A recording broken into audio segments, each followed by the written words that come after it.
S'il vous plaît, arrêtez de parler d'arbitrage. S'il vous plaît, arrêtez de parler d'arbitrage. Est-ce que la première mi-temps du Real Madrid vous a plu pour pouvoir parler d'arbitrage? Non. Est-ce que la performance du Real Madrid vous a plu pour vous permettre de parler d'arbitrage? Est-ce qu'on a bien joué au premier mi-temps? Est-ce que même avec un bon arbitrage, il y aurait eu 1-0 pour le Real Madrid? Dites-moi. Non. Bien sûr que non. Parce que la première mi-temps a été catastrophique du Real. 60% de possession, 65% de possession, j'en sais rien. Mais des passes de droite à gauche, de gauche à droite, de droite à gauche, de gauche à droite. Des frappes lointaines, hors cadre. Zéro frappe cadrée. Première frappe cadrée du Real Madrid en deuxième mi-temps, le but. Zéro frappe cadrée du Real Madrid en première mi-temps. T'es à la maison, tu joues ton derby. Derby qui est super important, une victoire obligatoire du Real Madrid pour s'éloigner un peu du Barça et surtout s'éloigner de l'Atlético Madrid.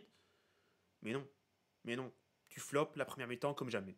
La première mi-temps, les amis, elle était horrible dans tous les compartiments du jeu côté Real. Si vraiment le Real Madrid était bon en première mi-temps, si on méritait vraiment de mener à la mi-temps, on aurait pu, soi-disant, parler d'arbitrage. Mais là, vu que la performance était horrible, non, on parle pas d'arbitrage. On parle d'abord de la performance du Real Madrid qui a été horrible sur la première mi-temps. Ancelotti qui a été horrible. On n'arrivait pas à percer cette défense d'Atlético Madrid. Et franchement, avec cette attaque-là, avec entre guillemets les deux meilleurs joueurs du monde, t'es censé briser toute défense du monde.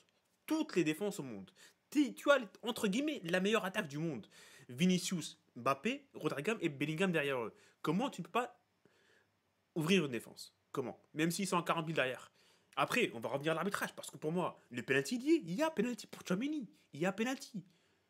Franchement, je crois avoir vu tous les angles qu'ils ont mis sur la télé, et je pense vraiment qu'il y a penalty pour Tchouaméni. Penalty pour Lino. Tchouaméni, il écrase le pied de Lino. Il a fait, boum, donc penalty. Il empêche de participer à l'action, même si Tchouaméni, enfin Lino n'a pas contrôlé la balle, même si Lino il n'est pas vraiment impliqué dans l'action parce que c'est pas lui qui reçoit la balle, c'est Simeone il me semble ou Alvarez. Il reste une possibilité. Si Tchouaméni n'avait pas taclé, n'avait pas écrasé son pied, Lino il aurait pu être une possibilité dans la surface de réparation pour l'Atlético. Simeone aurait pu contrôler la balle, envoyer pour Lino, enfin ça reste une possibilité. Et vu que Tchouaméni il a arrêté l'action directement, vu qu'il a écrasé son pied, et ben voilà. Ça arrête l'opportunité d'aller chercher un but pour l'Atlético Madrid potentiellement. Donc pour moi, en tant que fan du Real Madrid, je vous le dis, il y avait penalty. Je vois partout, partout, partout. Arbitrage polémique, arbitrage litigieux, penalty litigieux. La page du Real Madrid TV qui envoie des ralentis pour voir la performance d'arbitrage. Arrêtez, arrêtez. Ayez un peu de self-respect. Respectez-vous un peu. T'es le Real Madrid, tu parles d'arbitrage. T'es le Real Madrid. T'es la meilleure équipe du monde, la meilleure équipe de l'histoire. Ne parle pas d'arbitrage. Tu envoies des communiqués à la Liga, tu envoies des trucs. Frère, l'arbitrage, c'est un jour pour toi, un jour contre toi. Ça a toujours été le cas. Ok, avant, il y avait de la corruption, ok, mais pour moi, là, les arbitres, franchement, ils risquent trop, trop gros pour aller tenter de jouer sur le résultat d'un match. Ok, je peux comprendre. Ils ont dit, soi-disant, que l'arbitre aujourd'hui, il est parti directement checker la VAR, alors que contre l'Espagnol, il n'y a même pas eu intervention de la VAR pour le tacle de Romero sur Mbappé. Ça, je peux comprendre. Mais après, ils disent surtout que là, il n'y a pas penalty. Mais pour moi, il y a penalty.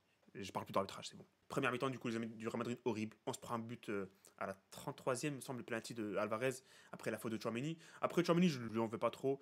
Il a fait l'erreur, oui. Ça coûte un petit but au Real Madrid. Ancelotti, il l'a remis en défense. Après, il est un peu obligé, Ancelotti, de le mettre en défense parce que Alaba est blessé, Militao est blessé et Rudiger est blessé, donc il n'y a pas vraiment le choix à part remettre Jacobo Ramon qui a été horrible contre les Ganes, le remettre dans un derby comme ça qui est super important, je sais pas.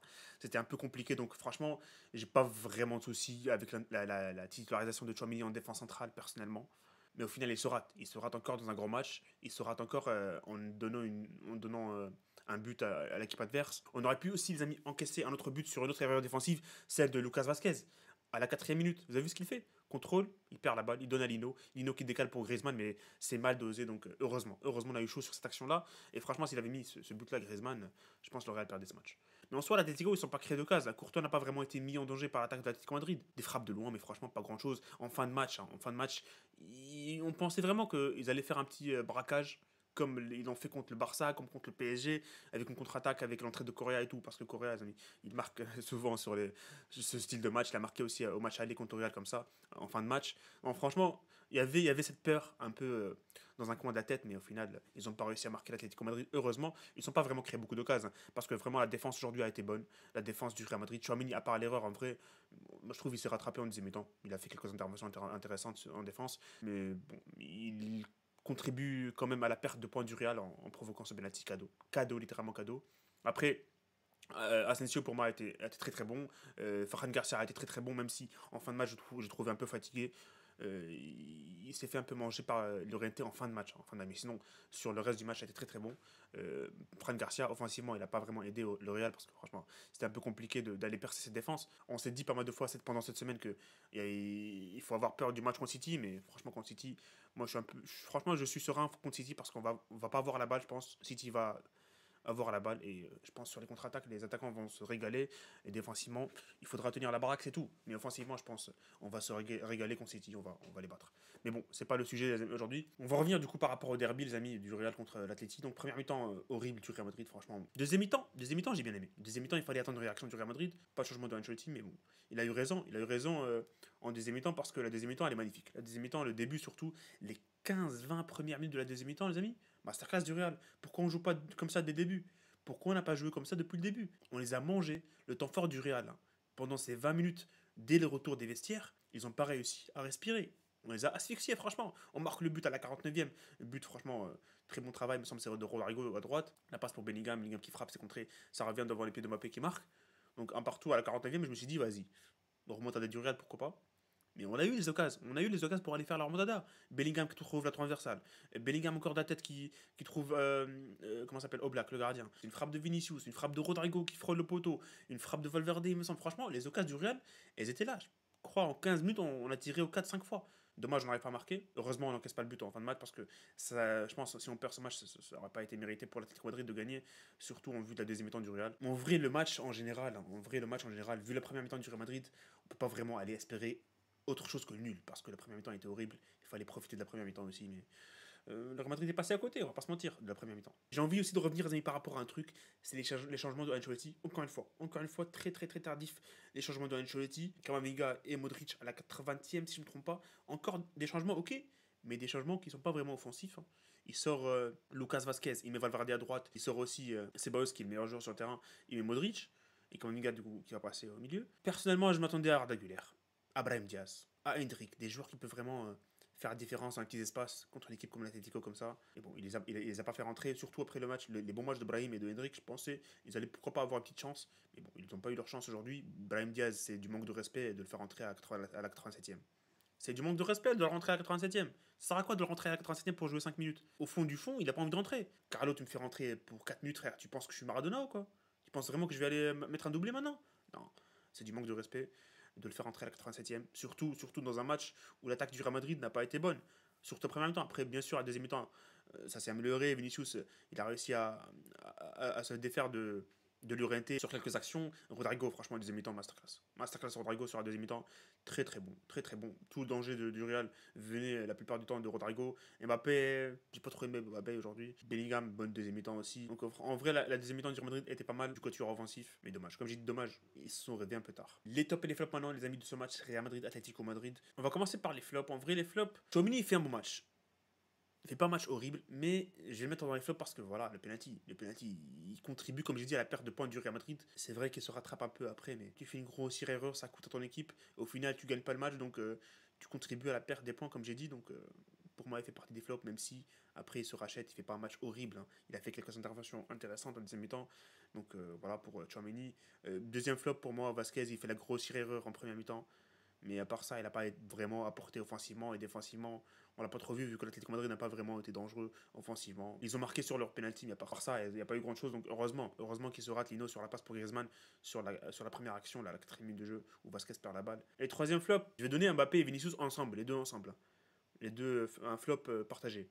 Parce que Vinicius, première mi-temps, Mbappé aussi, les deux ils sont pas bons. Mbappé, il marque le but, bien sûr, il marque le but de la réaction du 1 partout. Et je m'attends à beaucoup plus de Mbappé et de Vinicius, je suis désolé. Les deux meilleurs joueurs du monde, entre guillemets. Ok, Vinicius, il a fait une bonne mi-temps. Ok, deuxième bonne mi-temps.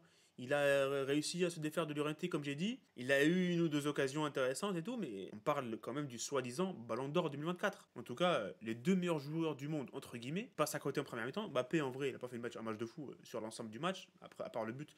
Il n'y a pas grand chose. Après, Vinicius, les amis, c'est un peu dans la continuité. Ça fait 10 matchs qu'il est pas bon, donc en vrai, voir une réaction en deuxième mi-temps, c'était pas mal. Les tops, par contre, les tops, les amis, les tops, et franchement, j'en ai trois. On commence par Asensio. Asensio, masterclass.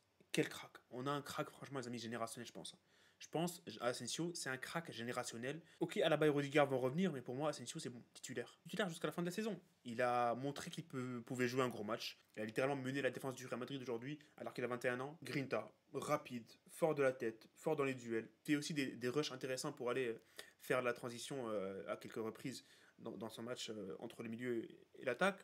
Franchement, un crack. Je vous ai dit, un crack générationnel. Deuxième top, c'est pour moi Rodrigo. Rodrigo, le deuxième mi-temps de Rodrigo. Déjà en première mi-temps, c'était le seul qui essayait pour le Real Madrid déjà. Mais deuxième mi-temps. Deuxième mi-temps. Il a complètement tué Rafi Galan.